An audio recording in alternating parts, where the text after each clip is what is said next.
आज की मनमोहक कहानी है अंधेरा आश्रम।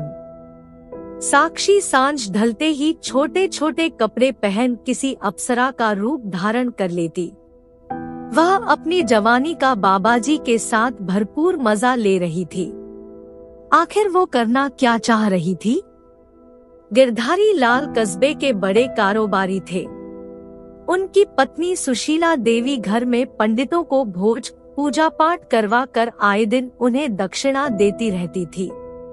वे आंख मीच कर पंडितों और बाबाओं पर भरोसा करती थी। वे आए दिन व्रत उद्यापन कराती थी, सो उनके घर में दूसरी सहेलियों का आना जाना भी लगा रहता था।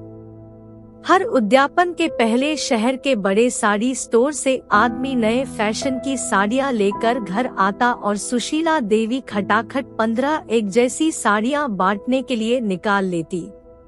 फिर एक भारी साड़ी वे खुद के लिए पसंद करती और बहू इंदिरा को भी पुकारती और कहती कि तुम भी एक अच्छी साड़ी पसंद कर लो। सुशीला देवी के घर में एक नामी बाबाजी का भी आना जाना था। उनके आशीर्वाद के बिना तो घर का पत्ता भी नहीं हिलता था।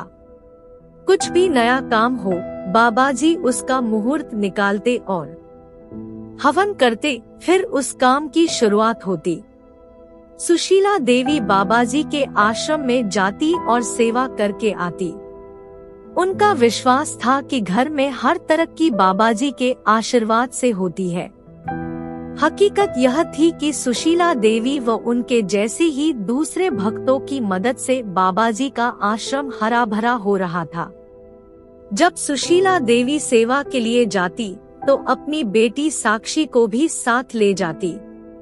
आश्रम में वे कहती, बाबाजी के पैर छूकर आशीर्वाद लो बेटी। बाबाजी भी साक्षी को आशीर्वाद देते और कहते, देखना हमारी साक्षी बेटी किसी राजा भोज को ब्याही जाएगी।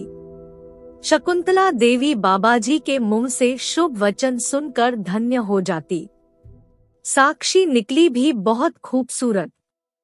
4 से 5 साल बाद वह कॉलेज जाने लगी थी। जब इम्तिहान का समय आता, बाबाजी घर आते, साक्षी को आशीर्वाद देते। साक्षी भी उनकी शख्सियत से बहुत प्रभावित थी। कभी कभी अगर शकुंतला देवी सेवा के लिए न जा पाती तो वे साक्षी को भेज देती। सुशीला देवी की बहू इंदिरा पेट से हुई। सुशीला देवी तो बाबाजी के चरण पकड़कर बैठ गई और कहने लगी, कुछ ऐसा कीजिए बाबाजी, पहली बार में ही पोते का मुंह देखूं। पोता होते ही आपके पूरे आश्रम में एसी लगवाऊंगी। बाबाजी ने बहू को पुकारा, बेटी इंदिरा जरा इधर आओ। तो इंदिरा वहां आई। बाबाजी ने कुछ मंत्र बुदबुदाया और बहू को आशीर्वाद दिया। पोते की आस लिए सुशीला देवी जीजान से अपनी एकलौती बहू की सेवा में जुटी रही। सुबह उठते ही मक्खन मिश्री मिलाकर बहू को दे देती और आंखें मटका कर कहती, रोज खाया करो, मक्खन सा गोरा बेटा पैदा होगा। एक दिन शकुंतला देवी ने साक्षी से कहा, बेटी आज बाबाजी के आश्रम में तुम चली जाओ, मुझे कुछ काम है। और देखो रसोई में सूखे मेवे रखे हैं, उन्हें ले जाना नहीं भूलना। बाबाजी के आशीर्वाद से पोता ही होगा, देख लेना तुम लोग। साक्षी भी माँ के कहे मुताबिक बाबाजी की सेवा में जुटी रहती थी। बहू इंदिरा के दिन चढ़ रहे थे और सुशीला देवी की चिंता बढ़ती जा रही थी। उधर साक्षी पर बाबाजी की सेवा का काम बढ़ता जा रहा था। वह आश्रम में जाकर बाबाजी का बिस्तर लगाती, उनकी खड़ाऊ जगह पर रखती, उनकी किताबें जमाती। यह सब करके वह अपने आप को धन्य समझती। साक्षी सारी सारी रात बाबाजी के आश्रम में बिताती।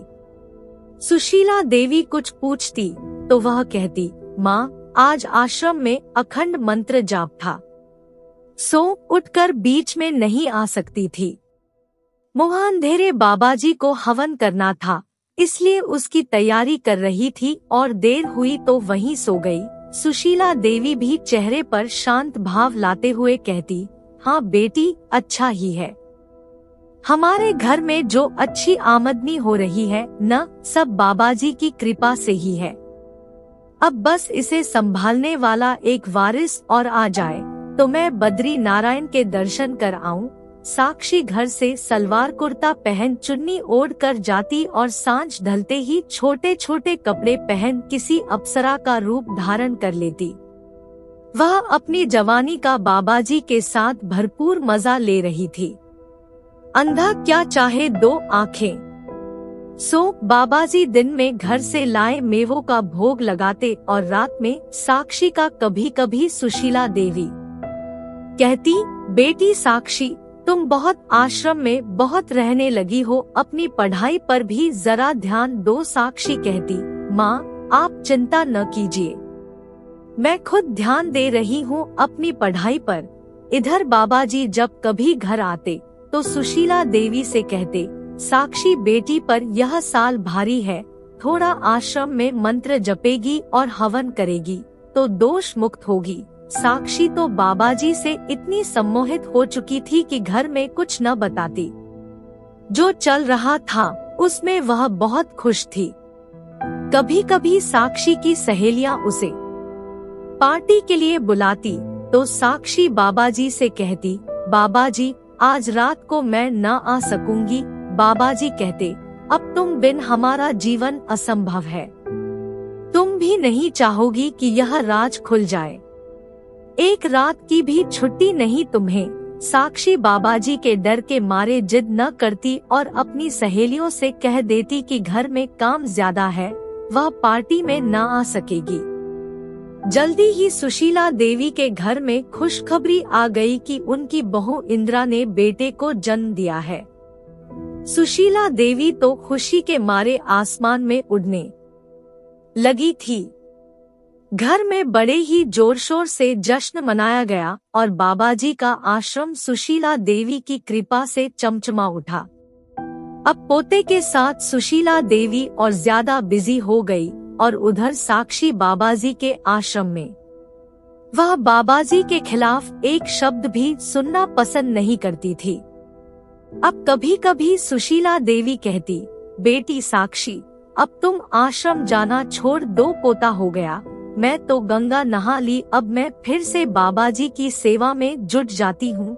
साक्षी कहती, माँ कहाँ तुम इस उम्र में आश्रम में दौड़ भाग करोगी, अब तुम पोता संभालो, बाबाजी की सेवा में मैं कोई कमी न आने दूंगी। यह सुनकर सुशीला देवी के चेहरे पर बड़ी सी मुस्कुराहट बिखर जाती। वे मन ही मन सोचती, आजकल लड़कियां इतना डिस्को में जाती है, अच्छा है साक्षी को यह हवा नहीं लगी, क्या फायदा, 4 बॉयफ्रेंड्स बना लेगी और वहाँ नशा करेगी।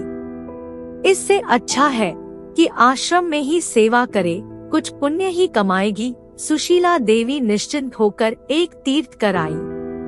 उन्हें आए अभी 3 से 4 दिन ही बीते थे कि अस्पताल से फोन आया, आपकी बेटी अस्पताल में भर्ती है, आप जल्दी यहाँ आइए। सुशीला देवी ने जैसे ही फोन सुना उनके तो हाथ पैर फूल गए। एक बार को तो उन्हें कुछ समझ ही नहीं आया कि वे क्या करें, लेकिन अपने आप को सहज किया। फिर झट से ड्राइवर को गाड़ी निकालने को कहा। वहाँ जाकर जब उन्हें सारी बात मालूम हुई तो उन्हें कानों सुने पर विश्वास ही न हुआ। मालूम हुआ कि साक्षी अस्पताल में बच्चा गिरवाने आई थी और उस दौरान उसकी अंदर की कोई नस फट गई, जिसके चलते उसके शरीर से बहुत खून बह गया और उसकी जान को खतरा हो गया।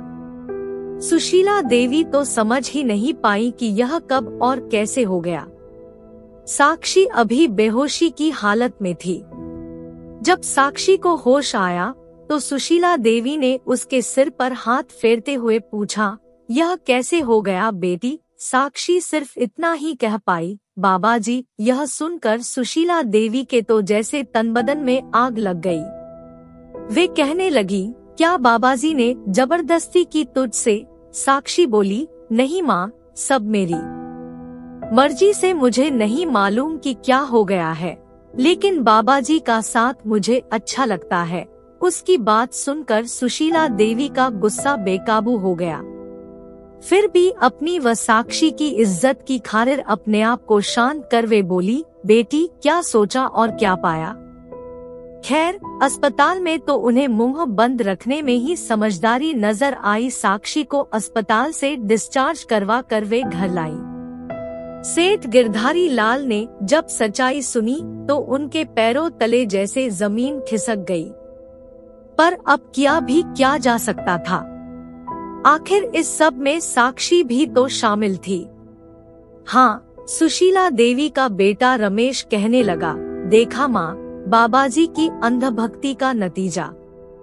मैंने तुम्हें कितनी बार समझाया था कि घर में जो कुछ है वह पिताजी व मेरी मेहनत का फल है। बाबाजी के आशीर्वाद से कुछ नहीं होता है, लेकिन माँ, तुम्हें तो उन पर इतना विश्वास था कि तुम मेरी एक भी बात ध्यान से सुनती तक नहीं। भाई भाभी सुशीला देवी व गिरधारी लाल ने मिलकर साक्षी को बड़े प्यार से समझाया ताकि वह बाबाजी के सम्मोहन से बाहर निकल सके। फिर सुशीला देवी का बेटा रमेश व बहू इंदिरा साक्षी को एक काउंसलर के पास ले गए ताकि वह उसे समझा बुझाकर उसके बीते कल से छुटकारा दिला सके। कुछ महीने के लिए सुशीला देवी उसे अपनी बहन के घर ले गई। कुछ समय में साक्षी फिर से सामान्य हो गई थी। अब सुशीला देवी समझ गई थी कि बाबाजी ने उसकी अंधभक्ति का इस्तेमाल किया और उसके विश्वास का फायदा उठाकर उसी की बेटी का सम्मोहन कर लिया था। लेकिन अब सुशीला देवी ने बाबाजी के लिए अपने घर के दरवाजे हमेशा के लिए बंद कर दिए थे। बाबाजी ने भी सोचा कि शांत रहने में ही भलाई है, वरना कहीं गिरधारी लाल आग बबूला हो गए तो पुलिस में रिपोर्ट कर देंगे और उनकी पोल पट्टी खुल जाएगी। उन्होंने जो आश्रम में हवन कीर्तन के नाम पर कारोबार किया हुआ है और बाबाजी का मुखौटा पहना है, वह जनता के सामने न उतर जाए, कहीं उन्हें जेल की हवा न खानी पड़ जाए। Thank you for watching. Please like, subscribe and share.